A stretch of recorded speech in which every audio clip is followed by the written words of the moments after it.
జగనన్న విద్యా దీవెన 4వ విడత కార్యక్రమం భీమవరంలో జరిగిన కార్యక్రమాన్ని ఇక్కడ ప్రజాప్రతినిధులందరి సమక్షంలో మరి విద్యార్థుల సమక్షంలో మన ఎన్టీఆర్ జిల్లా కలెక్టరేట్లో ఈ కార్యక్రమాన్ని వీక్షించి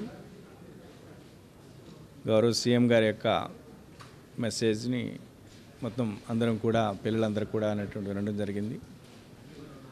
సో ఇది గొప్ప కార్యక్రమం.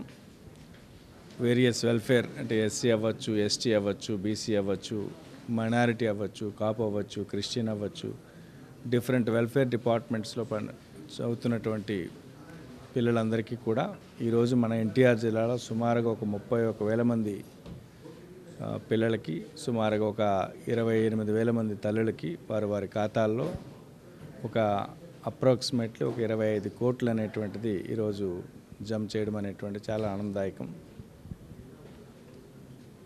అంటే విద్యా దీవెన కార్యక్రమాన్ని యొక్క విశిష్టత అంటే చదువుకునేటువంటి పిల్లలకి అడిగితే తెలుస్తుంది దాని యొక్క ఇంపార్టెన్స్. యాక్చువల్గా అవసరము ఏదైతే ఉంటుందో ఎందుకంటే అటువంటి పరిస్థితి నుండి నేను వచ్చాను కాబట్టి ఒకవేళ ఆ టైంకి ఫీ కట్టాలన్నా లేని పరిస్థితిలో ఎంతోమంది పిల్లలు అనేటువంటిది ఉంటారు. సో ఖచ్చితంగా ఇటువంటి స్కీమ్ అనేది చాలా ఉపయోగకరం. సో పిల్లలందరూ కూడా చక్కగా ఇటు ఐటీఐ అవ్వచ్చు, లేకపోతే పాలిటెక్నిక్ అవ్వచ్చు, డిగ్రీ అవ్వచ్చు, దెన్ ఇతర +4 అండ్ +5 కోర్సెస్ అవ్వచ్చు, వాళ్ళందరూ కూడా చక్కగా అనేటువంటిది చదువుకొని ప్రభుత్వం ఏదైతే విద్య గురించి చాలా అనేటువంటిది ఖర్చు పెడుతుంది.